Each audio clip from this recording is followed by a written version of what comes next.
All right, hello again. Welcome to Specific Skills Series. We're doing paragraphs in the SRA resource. This is Book D, which, as I stated before, the letter is associated with the grade level, and D would be fourth grade. And again, you don't have to be a fourth grader to learn some of these things. I just want to let you know the awareness, just like on toys, they have a age 3+ or 6+ as a guideline.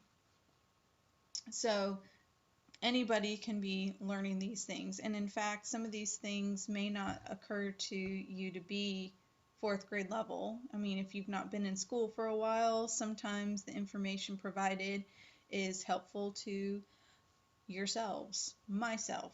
I know I have reread some of these books, or haven't used them in a while, and I'm tutoring another student and I see something like, oh, that's a great way of explaining this. I've never, thought to explain something this way, or I never understood it to be this way, or I always wondered why, and now I know why. But disclaimer number one is this is for educational purposes only. If you're planning on printing any of these out for your own personal use, if you want to get the most out of it, you can put them in sheet protectors, so you can use dry erase markers, which are easily erasable with tissue paper, paper towels, Lysol wipes, using some Windex to kind of wipe it down. You can actually use the vis-a-vis markers as well. I've actually seen another person do that. At the end of this video, there will be an answer key. I will zoom in because within this book, after you complete a few units, there are little assessments. They're called language activity pages.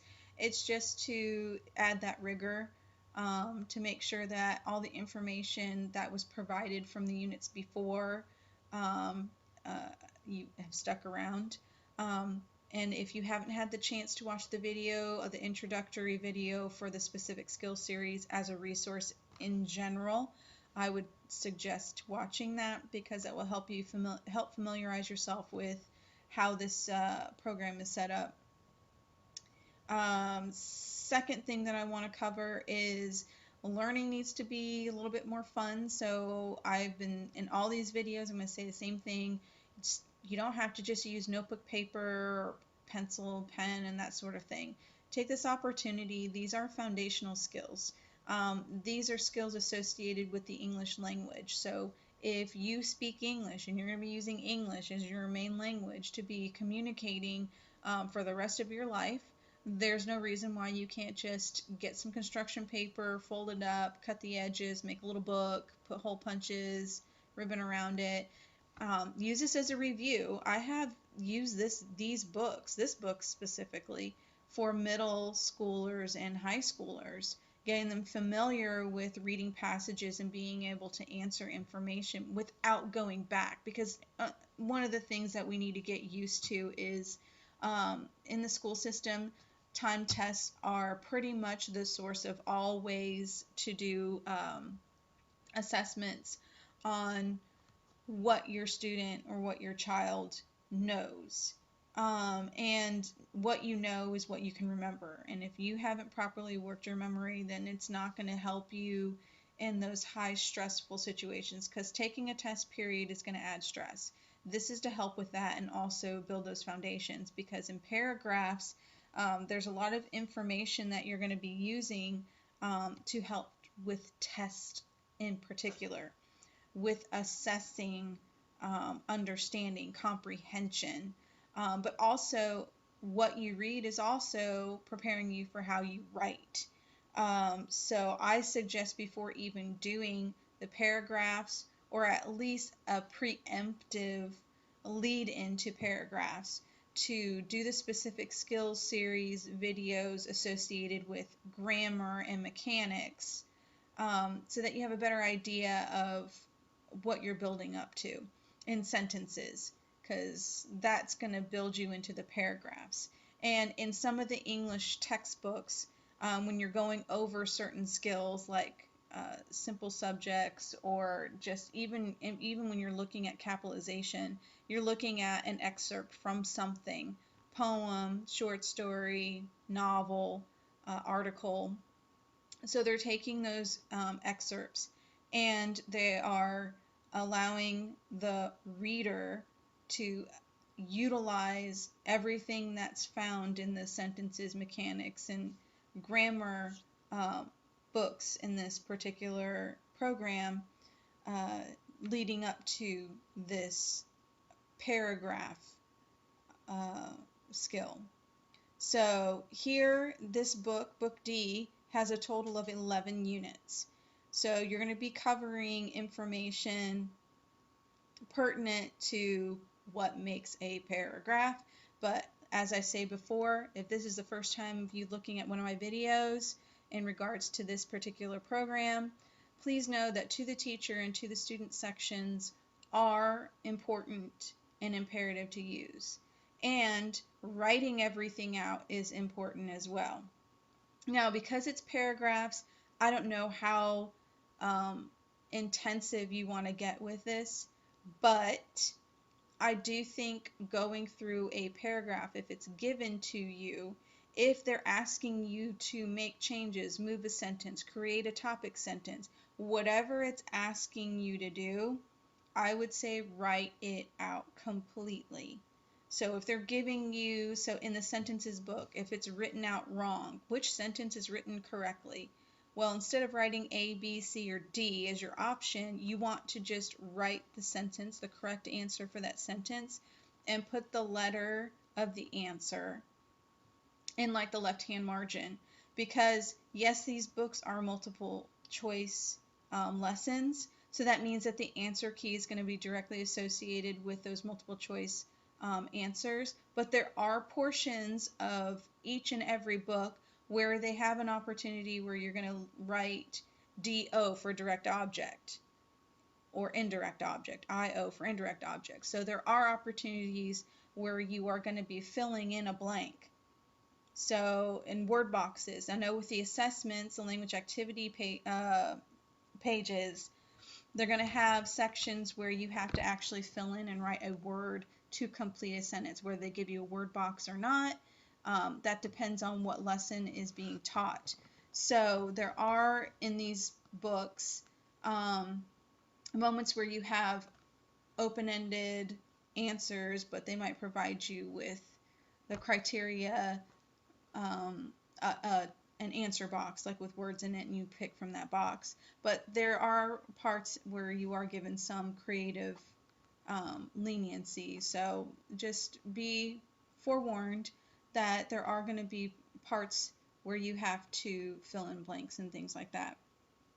And the way that I conduct these videos, it's 5 to 6 seconds per page. The only page I'm going to be stopping on is to the student, just to kind of, you read it for yourself word for word, but I'm just going to tell you why they give you the information and why it's important, so that you don't just glance over it and think, oh, I know exactly what I'm getting myself into. I'd rather just kind of slow you down, stop you there, and then from there move forward ahead at a speedy and expeditious, not expeditious, expedient is what I meant, manner.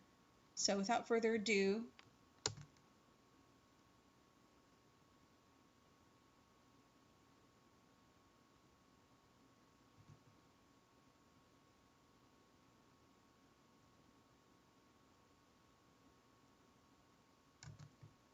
here is to the student page. At the top of every unit, there's going to be a box with the rule and an example of that rule. As I always say, it's an application of what they're showing you. So it's just like if you were to have a dictionary and encyclopedia merged together. So the dictionary is going to give you the pronunciation of the word, what it means, and then with an encyclopedia, they usually give you like why it's important, or not why it's important, but at least in one of in the encyclopedias I grew up with, they had visuals, and here you're seeing those visuals. So they're presenting you with an example, a paragraph. They're identifying what the topic sentence is, the details, the closing sentence. This is not all given at one time. So for example, this here is the list, an overview, or what I like to say, it's an outline. So this is an outline of the entire book. I said there's 11 units, and there's 1, 2, 3, 4, 5, 6, 7, 8, 9, 10. So one of these is going to have an extra unit dedicated to that. Okay, now the important part is this last part here. In every classroom, a teacher is required to post up on the board the learning goal or the learning objective for that day. So in this book, this here is giving you the learning objective.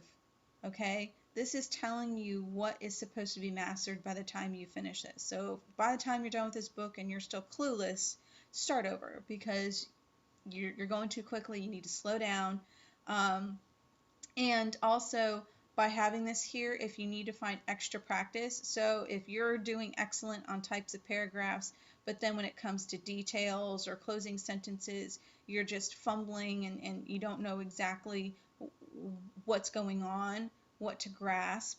Okay, so tell your student, we're going to look up some additional things on closing sentences for fourth graders or fifth graders, whatever grade level your student is at. So if they're not getting it at fourth grade, hint, hint, go a grade below it. So look at third grade complete paragraphs, third grade closing sentences, and let your student practice doing work. If they're acing it and they have absolutely no problem at all whatsoever with that work, go ahead and go to that next grade. Keep going until you start seeing an issue. And I would suggest to do that with each of these areas here, and with the other books, do the same thing. If you are not familiar with how to do grade level stuff, then you can just Google grade level. There are plenty of resources out there. Teachers have been reliant upon technology because of the COVID-19 issue anyway, so you're going to have that availability and access. You might even be overwhelmed with the amount of access. I know I've had a couple of students that I've tutored. I'm like, oh my goodness, how many username and passwords do you need to get in all these different things? It's so intense. But without further ado, the answer key is at the very end of the video. That's when I'll be speaking again, but from here on out, it's 5 to 6 seconds per page. And here we go.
Alright, that is the end of this book. I'm going to get to the answer key while I'm transitioning to the answer key. If you notice, the information that's provided or within the lessons, excuse me, you can see that they're training the brain to kind of see how a topic, sentence, and the structure of a paragraph is supposed to be. So if you're currently reading a book, or your student is, or a child is reading a book, you can utilize what you're learning here and have them do a summary of what they've read so far. So if you're timing your students and doing the 20 or 30 minute what did you read thing, have them do a summary of what they're reading. So this is the answer key. I'll blow it up a little bit more. It goes by unit and page. It goes in chronological order. As I said, most of the answers are A, B, C, and then the ones that are fill in the blank, it gives you those. But in addition to that, do you see the subtopics? Like we saw the outline, but we see that there are more specific information within the answer key to show you what the lesson exactly is about. I just want to make sure you guys can see the answers.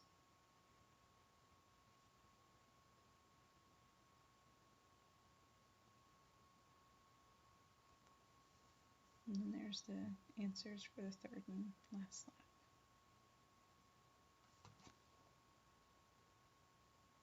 Okay.